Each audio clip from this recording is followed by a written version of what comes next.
I used to spend 90% of my constituent response time on people who call, email, or send a letter such as, "I really like this bill, HR 123. Their view is based on actual legislation. 10% were about chemtrails from airplanes are poisoning me to every other conspiracy theory that's out there. And that has essentially flipped on its head. Only a small portion is based on something that is mostly true. It's dramatically changed politics and politicians and what they're doing. This quote didn't come from a Democrat in Congress. No MSNBC analyst said that. That was Devin Nunes.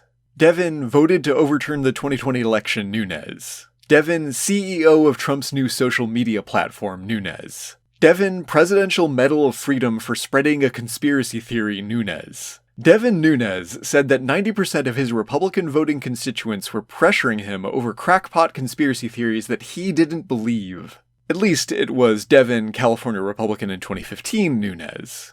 Nunes' inbox had a front row seat to one of the most profound and unique shifts in modern America. The political sorting of paranoid conspiracists. By political sorting, I mean the process of a party and its voters finding each other in a changing political playing field. And by paranoid conspiracists, I mean a kind of person who has fundamentally abandoned politics. Most Americans dealing with modern conspiracism began the struggle around the same time that Nunes did, during this sorting period. So they might not understand that thinking of conspiracism as an especially conservative or right-wing phenomenon is kind of a new thing for the 21st century. It feels new to me, at least, because I've been dealing with it since the century began. According to this Vox article, American conspiracism used to be solidly left. If you believed that 9/11 was a false flag, that the Pentagon was lying about Al-Qaeda and weapons of mass destruction in Iraq, and that bankers had conspired with the government to create the 2008 financial collapse, you would probably vote for Democrats. If you thought that all of that was ridiculous, you would more likely vote for Republicans. Granted, thanks to reputable journalists, we know that the Pentagon actually did lie about WMDs in Iraq and exaggerated ties to Al-Qaeda, which goes to show that sometimes there are real conspiracies among the powerful, but a paranoid conspiracy theorist is someone who wants an answer before there's an answer. Before and since Nunes' 2015 quote, conspiracy theories have supposedly shifted right. If you believe, as the Public Religion Research Institute survey says, that there's a storm coming, that satanic pedophiles rule the world, that the government and doctors are lying about COVID and the vaccine, and that violence may be necessary to save the world from election fraud, you will almost certainly vote Republican. But this is the problem I run into. My dad believes all of those things. All of them. And I'll bet that if you surveyed QAnon believers with a long list of conspiracies that researchers and journalists consider across the spectrum, you would find that they believe all of them too. And here's another problem. My dad liked Bernie Sanders. And so did a lot of Sanders supporters who decided to vote for Trump. So, are these people right or left? The answer is no.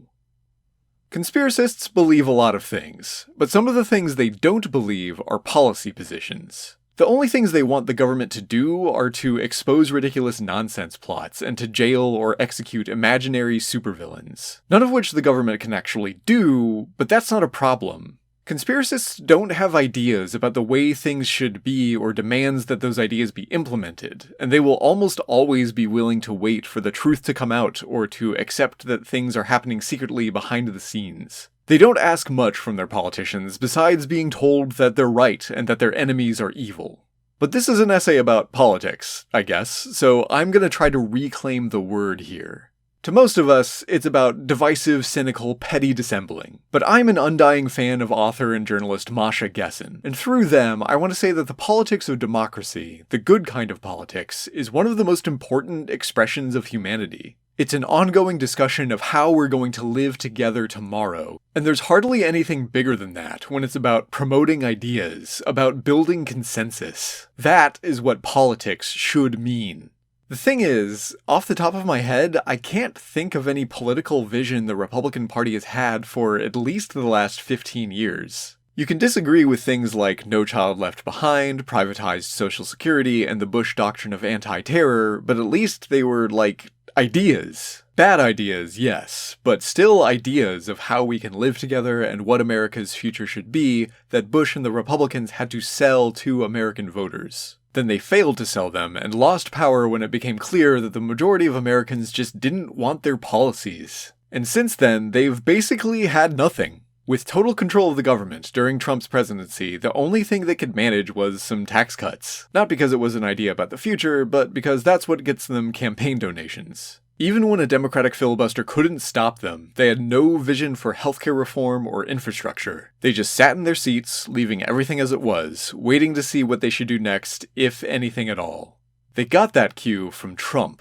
He brought to the party an unmasked validation of racial grievance, a sense of certainty and power, and a paranoid cynicism that everyone is lying, everyone is cheating, and if you aren't a lying cheater yourself, you're just a sucker or a self-righteous prick. So here's what to do next. Listen to the phone calls, read the emails, and tell the conspiracists that they're right, even when you know everything they're saying is just crazy lies from grifting internet rumor mills. Ideas of conservative, liberal, or progressive policy just get in the way, and trying to persuade anyone is a waste of time. It failed before, so why try again? If I'm going to use the word politics in the good way, I'm also going to use apolitical in the bad way when I say that the Republican Party, for at least the last 15 years, has been apolitical in the same way that QAnon is. They have no ideas or policy, only paranoid rambling. They don't want to persuade anyone. They don't even want to win a majority of the vote. Even though Nunes is very much a liar, his cowardice isn't in lying, not just. Read that quote again, and you'll see that everything is true all the way to the end. It's dramatically changed politics and politicians and what they're doing. And now, we get to see how they've changed. Nunes' cowardice is in that he's an elected leader who doesn't want to lead. He doesn't want the responsibility of promoting ideas or building consensus, he just wants to do whatever he needs to do to stay in office. At least until he gave up on doing anything to be Trump's social media CEO. And if that means spreading ridiculous lies that he knows are lies because that's what his constituents want to hear, well, Nunes says that's what politicians do for power. The power to do what? Nothing, I guess. Or else to let themselves be pulled by the gravity of money in politics. Conspiracism and conspiracists were never really left, and they didn't move right. They have always entrenched themselves in anti-politics. What happened is that they became big, terrifyingly huge compared to the extra fringe American conspiracism my dad got started in after 9/11. And the Republican leadership, having no will left to continue with democratic politics, took the opportunity to sort themselves around that apolitical authoritarian voter base. I don't know what Republicans in Congress want to do. I don't even know that they're conservative anymore because they don't want to lead. And they don't want to lead because they tried and were rejected. And they don't want to try anymore because leading is hard and it's scary and they're cowards. Better just to abandon conservatism and politics and democracy altogether to meet QAnon where they're at. Because QAnon isn't doing a thing. But QAnon won't wait forever. We saw that on my birthday in 2021. At some point, their patience will run out, and when it does, they won't vote. They will threaten, beat, maim, and kill to see the imprisonment and executions that they want. And that's when we'll learn who are the biggest cowards of them all.